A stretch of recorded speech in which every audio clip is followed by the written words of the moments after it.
Okay, magandang araw po sa ating lahat at panibagong updates na naman ang gagawin natin ngayon. Una nating pag-uusapan magre-react tayo dito sa ipinalabas ni Fajardo. Okay? Di umano itong si Fajardo ay nagpapakalat ng fake news patungkol po dito sa mga number of rallies na pumupunta noong March 28 sa birthday po ni Tatay Digong. Ah, ipinilabas ni Fajardo na kaunti lang yung dumalo, no? 60,000 lang raw yung dumalo, na saksi naman yung buong taong bayan na sobrang dami po ang mga dumalo. Okay? So mamaya pag-usapan natin itong si Fajardo dito, okay? Ito, itong pangalawa nating pag-usapan, ipapakita ko sa inyo yung video na itong si Ma'am Hanilet po, in-interview ni Maharlika Vlogger kung ano yung update po patungkol kay former President Duterte nung nagkita sila sa The Hague ICC. Okay, mamaya ipapakita ko sa inyo yan. Itong pangatlo nating pag-uusapan ay itong si Elizabeth Zimmerman. Okay, itong dating asawa ni Tatay Digong, no? Papakita ko sa inyo na pumunta rin doon sa The Hague, Netherlands. Okay, mamaya ipapakita ko 'yan. At itong last na balita natin ay itong si Vice President Inday Sara Duterte, hinamon harapin ang sariling kontrobersiya sa umanay paglustay sa confidential funds. Ito yung mga grupo ni Castro at itong si Brosas, no? Hinahamon nila si VP Sara. Ayan na naman sila. Hindi pa rin kontento. Okay? So, yun po ang mga pag-uusapan natin ngayon. Pero bago ang lahat, bago natin ito pag-uusapan, tulungan nyo po muna ako na i-like at saka i-share itong ating live. Hindi naman ito live, recorded ito. So, paki-share po ng video na ito para guys, kakalat ito sa taong bayan. Okay?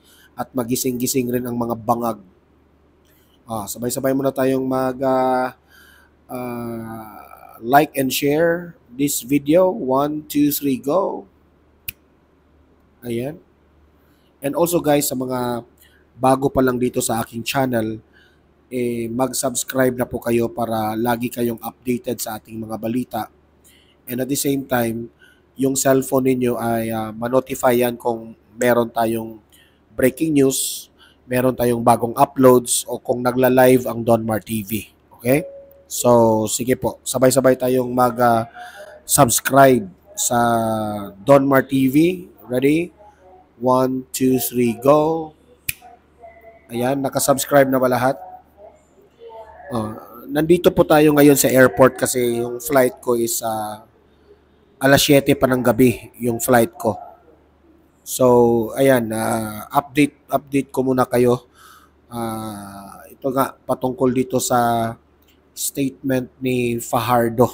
Okay, nagpalabas na po siya ng official statement patungkol po sa nangyaring malaking rally at nag-celebrate sa ating former president, the best president sa Pilipinas, si former President Duterte. Ang sabi niya dito, ito yung statement niya na marami po ang nagsasabi sa social media na ay nagpakalat po ng fake news itong si Fajardo. Alam naman natin, kilala naman natin itong si Fajardo, di ba? Maraming galit dito. Kasi po, bias sabi dito sa kanyang statement, ang binigay sa ating datos ay nasa around 60,000 nationwide. Mga around 240 to be exact yung iba't ibang rallies na na-monitor natin, but as to the estimated number of nag-participate ay mahigit 60,000 lamang. Ayon yan kay Brigadier General Jean Fajardo. Ako, ang tanong ko sa inyo, maniniwala ba kayo dito kay Fajardo? Fajardo, kung sa tingin ninyo, 60,000 lamang po yung mga dumalo na mga rallies, bakit yung sa amin, yung nakikita namin sa Facebook at sa buong mundo, ay kalat na kalat po ang mga nagrarally? Ang tanong ko sa iyo, Fajardo, bakit kailangan mong ibalita na 60,000 lamang yung mga dumalo? Sa totoo lang, Fajardo, hindi mo mapapaikot ang mga isipan ng taong bayan patungkol dyan. Kasi kahit nga sa Davao lang, kitang-kita naman natin at saksi tayong lahat na sobrang dami po ang mga dumalo. Maraming ang dumalo doon sa Mindiola, nandun ako. Maraming dumalo doon sa Paco Arena. Ha? Hindi na nga nakapasok yung iba. Kasi ako, at that time, dalawa yung inattendan ko eh. Nandun kami sa Paco Arena, kasama ko si VML TV. Pagkatapos namin doon, na nag-speech si Lambino at itong si Senator Lambino at itong si Attorney Jimmy Bondok, pumunta na kami doon sa Mindiola. Nag-taxi kami. Okay? Nag-grab taxi kami. Maraming tao sa Paco Arena, maraming hindi nakapasok doon. Tapos marami rin nandoon sa Mindiola. Saksi tayo doon kasi meron tayong mga pictures doon sa mga ni na Ma'am Joey, Ma'am Trixie. Sobrang daming tao doon. Kahit nga noong nagrarally sa Mindiola, yung mga nag-speech doon, hihinto sila ng kanilang speech kasi meron na namang nag-motorcade na nagsisigawang Duterte, Duterte. Iba pa yan ha, sa mga nagrarally doon sa Paco Arena at sa Mindiola, merong nag-motorcade, nag-ikot-ikot sa Maynila. At saksi tayo doon. Nandun lahat sa vlogs ko. Mas lalo na doon sa Davao. Di ba? Sobrang dami sa Davao. Hindi yun 60,000 lang katao, Fajardo. Pero alam ko naman yung ginagawa mo, Fajardo, na magre-report ang mga kapulisan na 60,000 lang yung ano. Alam ko, iba kasi yung magre-report ka na may kinakampihan ka. Alam ko naman, Fajardo ha, sa opinion ko ha, I believe na ikaw po ay kumakampi lang po sa mga Marcos administration. Kasi ikaw, isa ka rin sa mga matatawag nating maraming nagagalit sa iyo ng mga Duterte supporters. Kaya kagalit. Pero hindi ibig sabihin, Fajardo, na ipipeke mo yung balita. Sa totoo lang, Fajardo, kahit may datos ka dyan, sa patungkol dyan, hindi kami maniniwala kasi yung aming ebidensya sa social media. Hindi mo mabibrainwash ang buong sambayan ng Pilipinas na kaunti lang po, 60,000 lang po yung mga dumalo. Kasi, alam ko, I understand, trabaho ninyo yan, pero alam ko itong administrasyong Marcos na ito, takot na kasi kayo Bulatlat na kasi sa katotohanan na isinusuka na itong administrasyon na ito. Ayaw na ng taong bayan ng sa susunod na mga taon, maybe 2028, ayaw na ng taong bayan na itong administrasyon pa rin ang mananatili. Yan ang katotohanan. Huwag na tayong magbulahan. Di ba? Kaya ikaw, Fajardo, ang advice ko sa iyo, kung ano yung katotohanan, sabihin mo. Huwag kang magpakontrol sa mga boss mo. Huwag kang magpakontrol sa mga higher heads mo, no? Kasi po, hindi po maganda. At the end of the day, kung gagawa ka ng maling balita, matutuklasan pa rin ng taong bayan yan. Kaya, Fajardo, no? Sirang-sira na po ang credibility ninyo. Sirang-sira na po yung credibility ninyo eh. So, di kami maniniwala dyan sa mga palabas mong yan kasi po meron ng social media, meron ng mga vloggers na nagpapakalat po ng mga live video at saksi ang lahat. Okay? Punta tayo sa next topic natin. Pang-last ko lang itong interview ni Ma'am Hanilet ha, together with Mama Harlika. Kasi ito yung aabangan natin eh. Ito. Ipakita ko itong next picture natin. Ito. Itong ibalita ko lang sa inyong update lang ito ha, na binalita itong sa SMNI, gikan sa masa para sa masa, na itong dating asawa po ni former President Duterte ay nasa The Hague, Netherlands na, si Elizabeth Zimmerman, ang ina po ni Vice President Inday Sara Duterte. And na ibig sabihin kahit hiwalay na po itong si Ma'am Elizabeth Zimmerman at itong si Tatay Digong, kahit hiwalay na sila, binisita pa rin niya. Meaning to say, nire-respeto po ni Ma'am Elizabeth itong si former President Duterte sa kanyang kaarawan. Hindi ko lang alam ha kung nakaabot siya sa kaarawan ni Tatay Digong. So syempre naman itong si Ma'am Elizabeth pupunta yan doon sa ICC The Hague. At yan, kakausapin niya si Duterte. Kukumustahin, di ba? Kasi 80 years old na yung tao eh. So ayan ha, si Ma'am Elizabeth. Itong picture na ito, ang nagpapapicture dito is si Mary Grace Castillo Hanier o Janier. Okay? Sa kanya po ang picture na ito. So meron ring picture dito na itong si Mary Grace at itong si Castillo Hanier ay nakipagpicture rin kay VP Sara. Okay, so hindi to fake news ha, totoo ito na kahit hiwalay na po ha, pero binisita pa rin. So ayan ma'am ha, yung ating wish nyo dyan is I hope masaya kayo na nakausap nyo ang former President Duterte dyan sa The Hague. At hope maka-adjust kayo kaagad sa weather dyan kasi alam ko naman no, na malamig na yan lugar eh. So ingat-ingat po kayo and take good care of our former President Duterte, the best president sa ating bansa. Okay?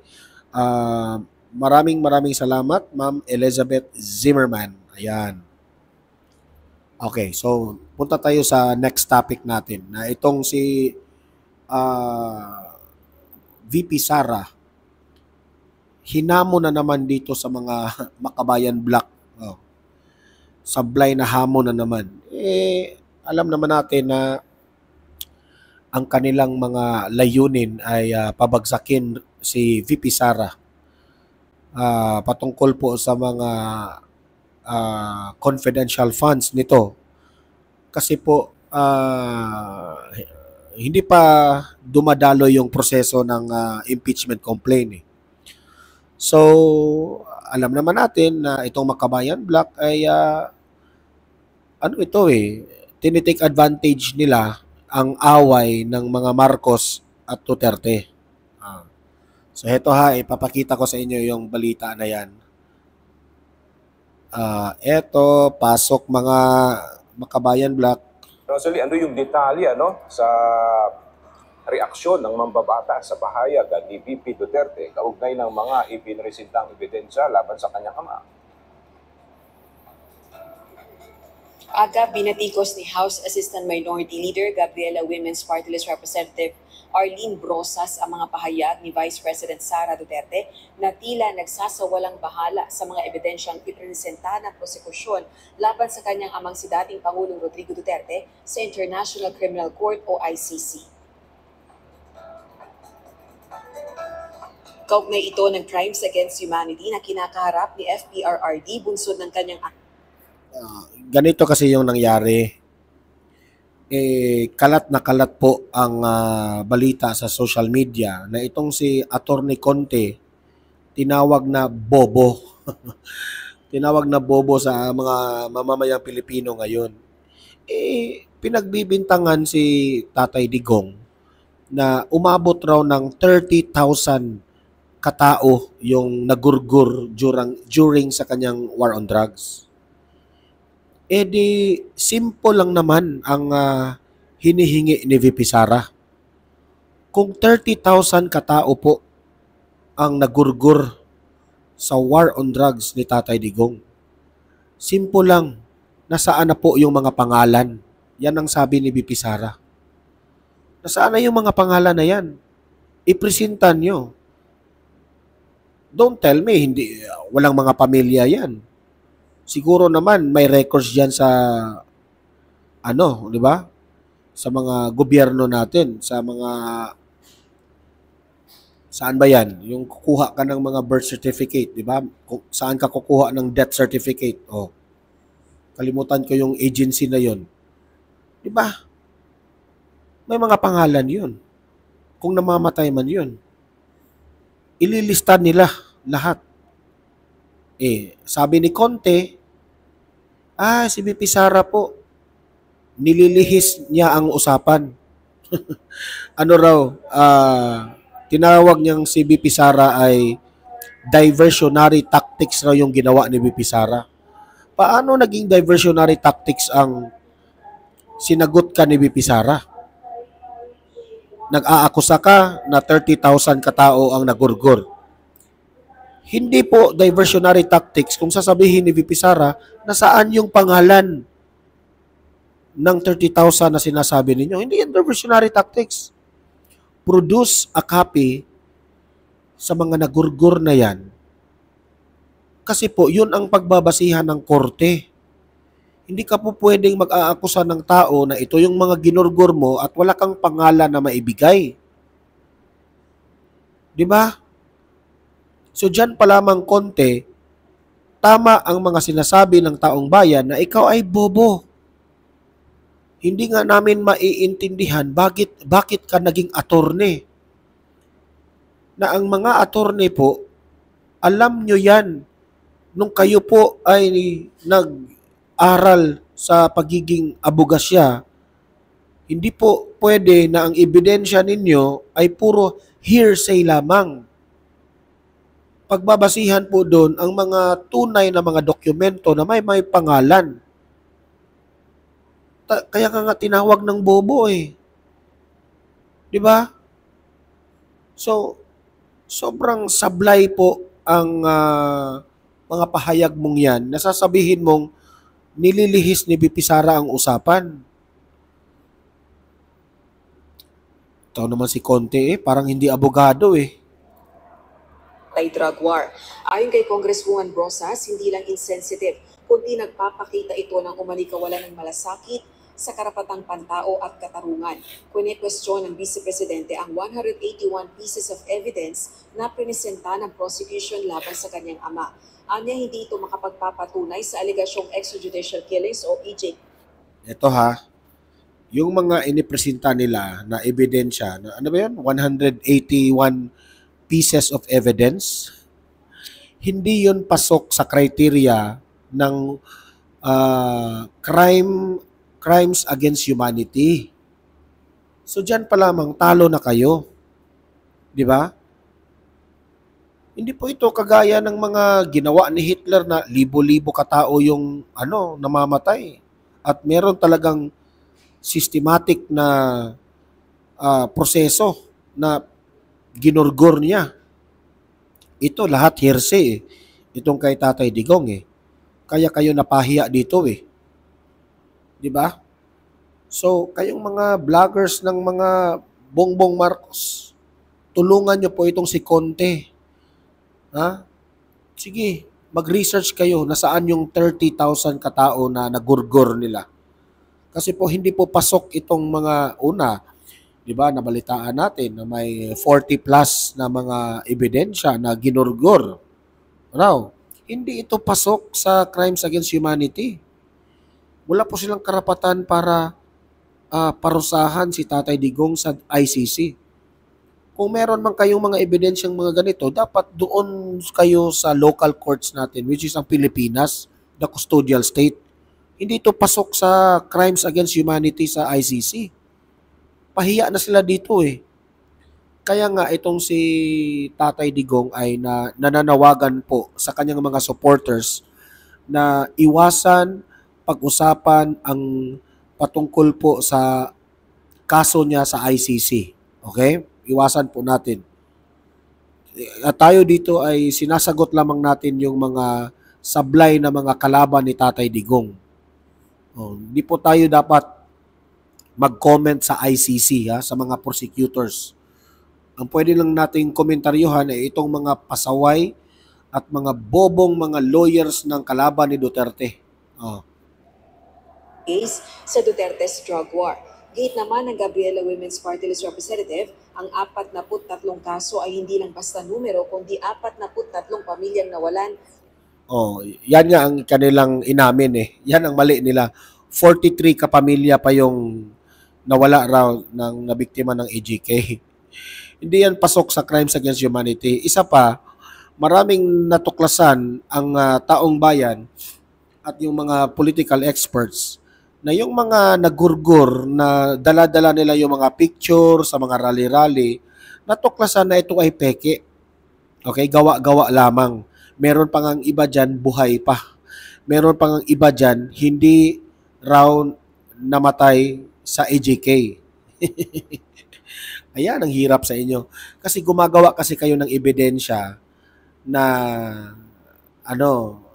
yung gusto nyong kulayan ng maitim si Tatay Digong. Kaya kayo nabubuking eh.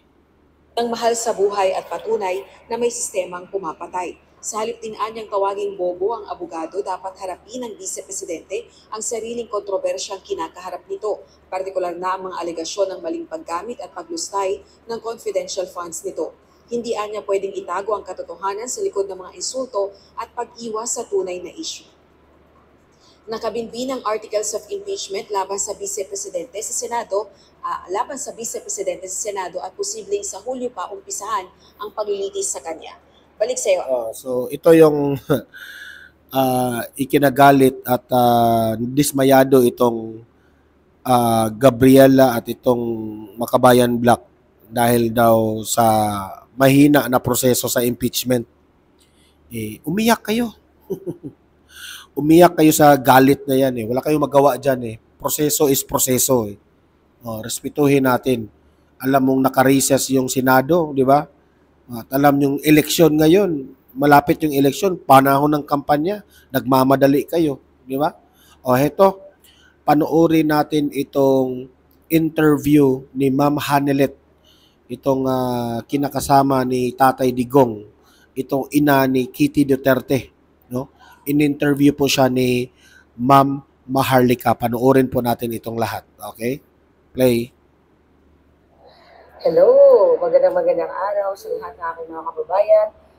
Ayan, talaga namang ngayon, kita nyo kasama natin si Mama Hanelet, kung saan nandito po kami sa The Hague pa rin. At napagbigyan tayo ng pagkakataon na makasama siya ngayong araw na ito. Kaya ma'am, thank you so much. At kumusta po yung inyong pag-visit? Ilang days na po kayo? 25 na. 25 din po na buhay. Kumusta naman po kayo nung nakita? Nag-visit nyo na si PRD, di ba? With Kitty. At pagdating niya doon sa ano namin, nagyakapan kami tatlo, tapos sabay-sabay kami ni Kitty kumanta ng happy birthday sa kanya. Oo. Dito si Kitty sa kabilang pisngi, dito ako sa kabila, kasi kami kanta ng happy birthday. Yan. Grabe, no? Nakakaawa, no? Niyakap raw nila si Tatay Digong tapos hinalikan dito sa pisngi silang dalawa ni Kitty, no?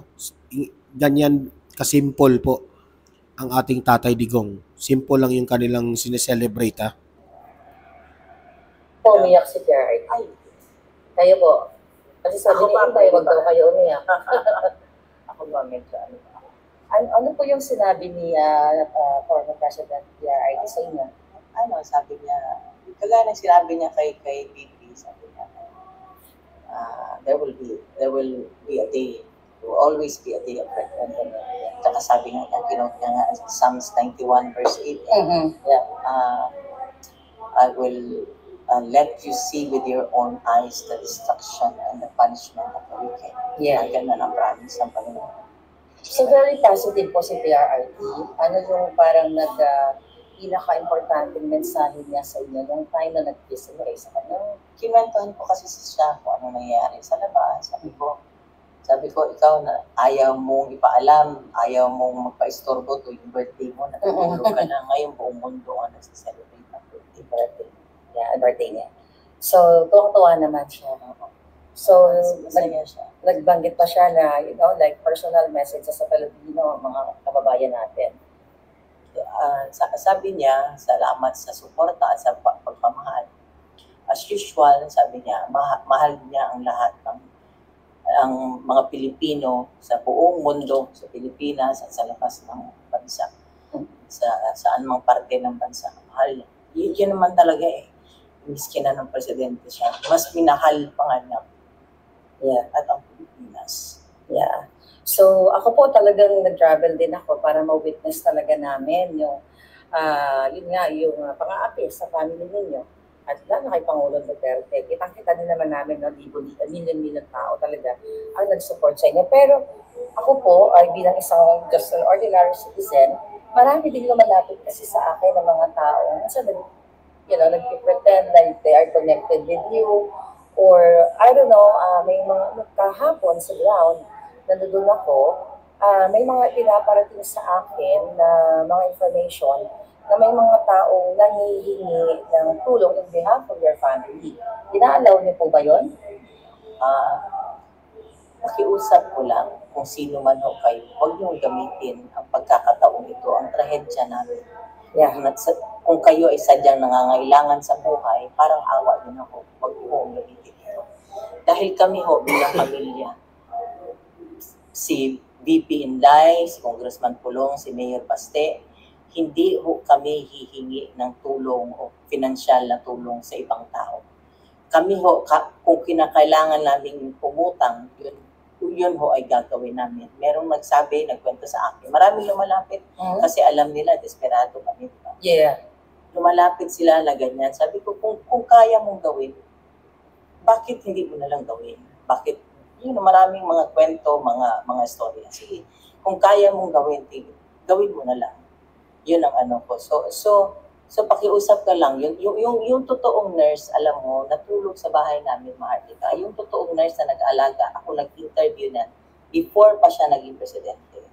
So sa bahay namin niya natutulog, sa sala namin natutulog, nag-aantayan kay PRD kung kailan siya tatawagin. So yung totoong mga nurse hindi nagsasalita.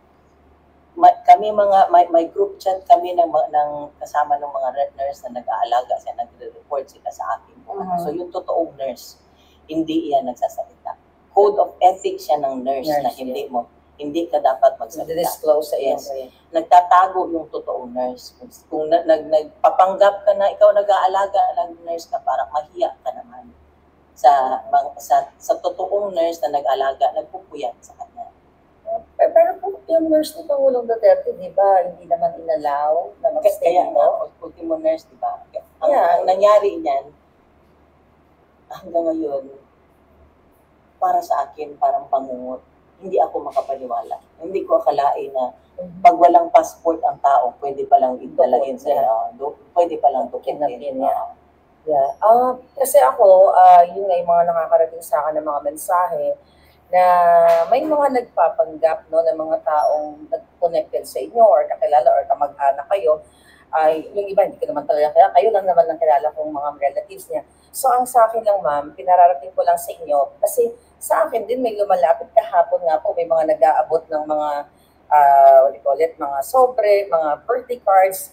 So sinasabihan ko sila na yung family ninyo, which is in-announce ni Inday, hindi nanghihingi ng financial help. But birthday greetings is fine. Birthday greetings, mga cards. Okay. So meron pala. Kasi pampaano ng ano niya. Yeah. Dinala ko ngayon ba, pinasite ko na, pinabati ko nga, para lang maanohan siya.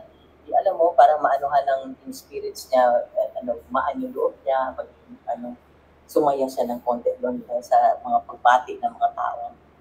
So kasi, kami mga nurse pala nagpapanggap. Ang alam ko parang may mga nag-volunteer dito sa Dahig. Pero may mga Nag-contact nagpapanggap ako. din pala ng mga nurse daw. Alam mo, ang nangyari niyan, siyempre ako nurse, registered nurse ako. So, kinontak ko na sa pag alis pa lang nila, kumontak na ako. Yung sa PRC sa Davao. Davao, okay. Sabi ko, tulungan mo ako makahanap ng nurse doon. Dito. Sabi ko, oo. Sabi ko, whatever na wire transfer sweldo niya papunta dito. Siya magala. Nakakontak ako, natawagan ko, ma'am, ganito. It turned out, wala lahat. Bawal lahat. Pakunti mo yung nurse na, personal nurse niya na before siya tumakbo ng presidente na interview ko. Kasi mabuting tao yun, mapagkatiwalaan mo talaga. When it comes sa pera, mapagkatiwalaan. Hindi pinasama. Kaya nga, nung tinawagan ko na, alam ko nakalanding na, nung tinawagan ko siya, iyakan kami, hindi kami pinasama. Yun ang So, kami nga para lang mapaano ko sa inyo na ang pamilya namin hindi mo manghihingi o magsusolicit sa inyo ng kahit na anong financial na tutong. Kami nga ni BP Inday nagtutulakan. Nung nasa Davao pa ako, sinabihan ko na si Inday. Sabi ko, bigyan mo ako ng magpadala ako. Paano ko padala? Hanggang ngayon, hindi niya ako sinasagot. So, ganun kami. So, yung mga makapalang mukha dyan, parang awa nyo na. Parang awa. So, for the record, mga kababayan, wala pong nurse si Pangulong Duterte doon sa Dahig, except yung nandoon sa ICC kung sino man yung assigned ng institution. Tama po ba? Hindi ko talaga alam. Malabo ang loob sa loob. Hindi ko alam. Marami ako hindi alam. Pati sinasabi lang nila ganito. Basta ako, sinabi ko lahat anong sitwasyon niya. Sinabi ko lahat kasi medical history niya. Yes. Kung ano niya. Yun lang ang kaya ko sabihin. Pero yung sila ang magbigay. Yun ang mahirap kasi sila ang magbigay na kung ano ang information. Pero yung medical history ni PRRD na i-forward na sa kanila lahat, tama ba sa ICC? Inaasikaso ng mga inaasikaso. Kasi kailangan, sino bang 80 years old lang, hindi na kailangan ng healthcare, kalinga, medical attention, whatever, di ba? 80 years old, sino bang hindi na kailangan?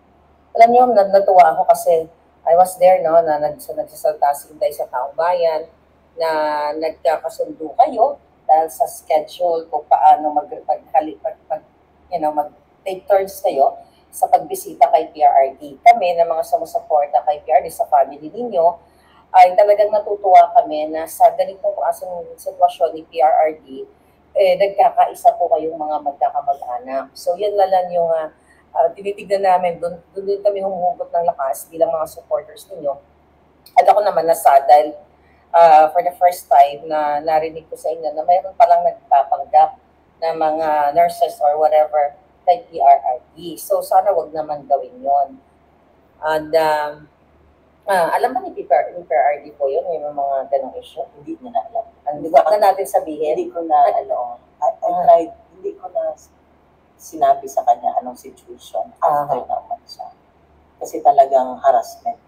Yeah. Ako, doble ang trauma ko sa Manila, sa Davao.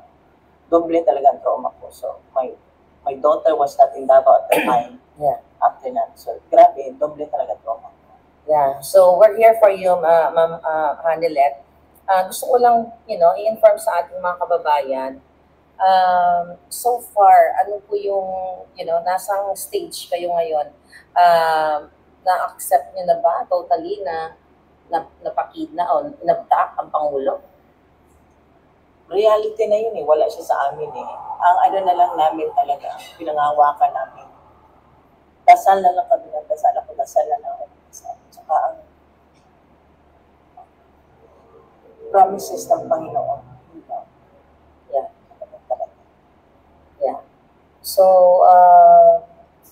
sana po, talagang, lakasan niyo yung loob ninyo. Kasi nakita niyo naman na milyon-milyong Pilipino ang nagmamahal sa inyo. May mga death threats po ba kayo so far? May So, mga wala na. Wala na. Pero, yun na nga, marami sila kami lang. Yeah. Sa Pilipinas po ba, yung mga, I believe, di ba, parang medyo tinakot tayo noon, nakakasuhan and everything. Then later on, niretract nila, inurong nila. Bahay namin, susulungin daw. Kaya hanggang ngayon, ever since na dumating ako galing kami ng Manila, hindi ako nakatulog sa bahay namin. Kasi sabi ng lipat-lipat ako. So, I spared my daughter from such. And then, yung isa ng maliit na bata namin, pinaanak ko muna sa iba. Pinatira ko muna sa iba. So, talagang nagdulot ng traumatic experience yung nangyayari sa inyo. So, paano niyo po nilalabanan yung ganitong klaseng feelings, emotion na may takot, syempre, at yung mga pagigipit na ginawa talaga na only sa inyo lang, na kay PRRD na witness na po talaga. Alam mo, ito na lang yun. Tao lang sila, may Diyos ka. Yeah. May Diyos ka. Yeah, tao lang sila, may Diyos tayo na nagbabantay at mag-host ka. Mag-host ka sa kung ano man ang Sabi nga ni PRD, this is only temporary. Yeah. So, I hope talagang mapauwi na natin si PRRD. So, yung mga lawyers naman, ginagawa naman nila yung dapat nilang gawin. And very positive po ba si PRRD nung time na nanonood tayo sa loob? Sobra. Mas, siya. Hindi mo basta-basta Nagjo-joke pa rin siya, ma'am. Nakasmile pa rin siya. Nakasmile pa rin siya. Kasi pa rin niya yung mga cards. Aha. So, mga friends na yung mga, yung mga guard, talagang parang yung pagiging ni Pangulo Duterte palabiro, na-apply niya doon sa mga guards. Mas siya nung nakita mo during the time doon sa Villa mo. Yeah. Hindi pa ni Kitty ang emotional. Oo. Siya, kung kausapin niya yung mga hindi lang ko kalaban natin. Oo, narinig natin na. Hindi lang ko kalaban. Ganun lang, niya. Ikwento, makinig ka. Ganun lang. Pero ma'am, ano yung feeling, ano yung nakita niyo dun sa, balik tayo dun sa Villamorna? Yung mga polis ba, talaga bang, parang, sila, yung gusto nila yung ginagawa nila na ipitin ang kanilang dating, hindi ko Commander-in-Chief? Masyadong, subjective yan. Sila yan. Pero, kasi may mga lumalabas sa video, na yung ibang mga polis, may lumalabas lang na. Pero still lang din sila, diba? Yes. Yeah. Tumulong sila. They're part of the, they're accomplices sila ng pag-kidnap niya. Pero yun nga. Yan hindi yan nagsisinungaling si Ma'am Hanelet. Saksi siya doon during sa pag-aresto kay Tatay Digong na merong mga polis rin doon na nalulungkot while nag-aaresto sila dito kay Tatay Digong. Okay? Taliwas ito sa sinabi ni Pahardo. Napawis lang yung umiiyak. Ay, naku, Pahardo. Lagi kang fake news.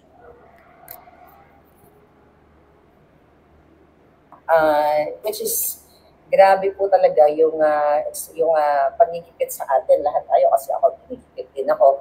Pero mas on dito, na pag-uusapan na international, na nakikita talaga yung pagigipit kay Pangulong Duterte at nakita din yung impact sa buong mundo kung paano siya pinrotektahan. So, panghuli na lang po, ano yung gusto niyong ibuhos na mensahe sa ating mga kababayan, yung mga gumagamit sa pangalan ninyo, yung mga nagsusolicit, yung mga sumusuporta? May nakausap na ako kasi ako malikaprangka ako. I can tell po. Sabi ko, pinandilatan ko ng mata kung mayroon kayong magagawa, bakit hindi mo na lang gawain? Diba? Sige, kung meron kayong magagawa, sabi ko nga, sa abot ng aking makakaya, sige. Kasi lahat naman kailangan may kabayaran, diba? Yes. Sa abot ng aking makakaya, kailangan ko umutang. Diba? Yeah. So, yun ang ko na sana wag silang tumigil. Dasal at suporta, wag yung tigilan. Kasi nakita niyo naman ang ginawa niya para sa Pilipinas at para sa Pilipinas. Yeah. Kung sa Binisaya pa kasi mas mabigat hangyo po, nakikiusap ako. Para nyo na awa. Tulungan niyo po kami sa dasal, sa lahat po kung ano po pwede natin gawin na maibalik ko siya sa amin. Wala na ho siya gusto nga sa buhay. Gusto na at itik, gusto na lang niyang mamahinga. Yeah. Gusto na lang niyang mamahinga. Doon po sa lahat ng family ninyo na sumusuporta sa inyo at yung mga nagpapanggap na family. Doon lang ako sa message ko lang sa family lang kasi Family lang. sa family na lang na sabi ko nandiyan kami nagtutulungan kami, may group chat sila Kitty at mga kapatid niya pagka kami lang talaga wala kaming kung may narinig ako na may isa sa kapatid ng anak ko medyo na ng loob sabi ko na-encourage ko na sabi ko kailangan matatag tayo ng lahat umiyak man tayo kailangan natin lumaban kailangan natin siya paglaban. Pero nakakabilib po si Kitty talagang yung tapang niya nakita namin kasi ako nakikita ko lang si Kitty sa mga reels, she's young and sweet. Pero nung nakita namin kung paano inabdak ang Pangulo, kung paano kayo ginipit doon, nagpakita siya talaga ng kanyang pagiging firm, matapang na bata at young age at may paninindigan. So as a mother, paano niyo po ba, i-brief and concise lang, sa amin, si Kitty, i-describe? Sabi ko nga noong pa yan, sabi ko, surrender ako sa anak ko kasi kaugali siya ng tatay niya. Okay. So, sabi ko nga sa loob, sabi ko sa papa niya, sabi ko, you'll be proud of her kasi talagang kaugali siya ng tatay niya. Kaugali siya ng tatay. Kitang-kita naman namin. Ayan, galing na yan mismo kay Ma'am Hanilet ha. Na itong si Kitty Duterte po ay kaugali po ni Tatay Digong. Kaya pala sobrang tapang. So, ayun. So, sa mga sumusuporta po sa inyo, ma'am, sa lahat ng mga taong hanggang ngayon patuloy na nag-gather, nag-celebrate post-birthday ni PRRD, mensahe niyo po, Pangulo na lang. Maraming salamat sa inyo lahat. Alam ko na darasal kayo. Yung mga messages ninyo, napabasa ko kung kayo masagot sa isa.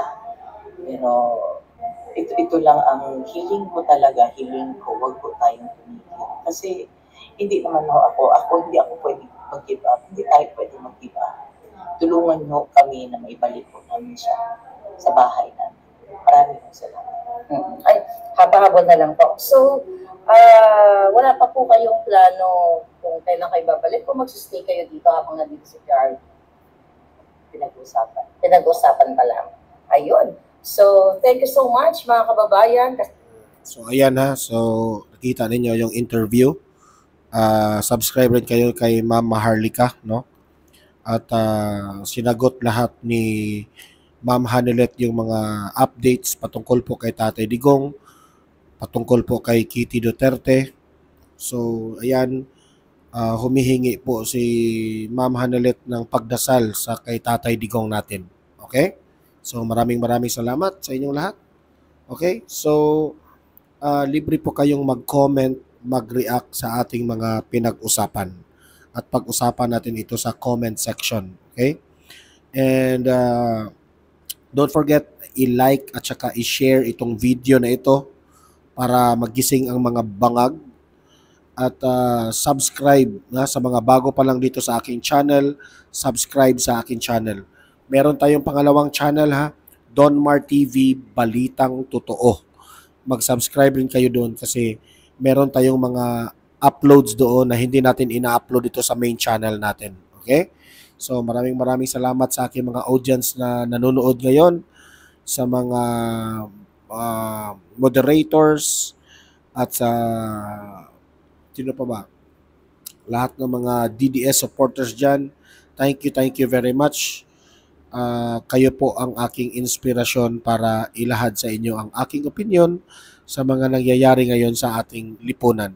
See you in my next video. See you in my next live. Have a great day, have a great night. God bless po sa ating lahat. Mabuhay ang Pilipinas, and God save the Philippines. Bye-bye.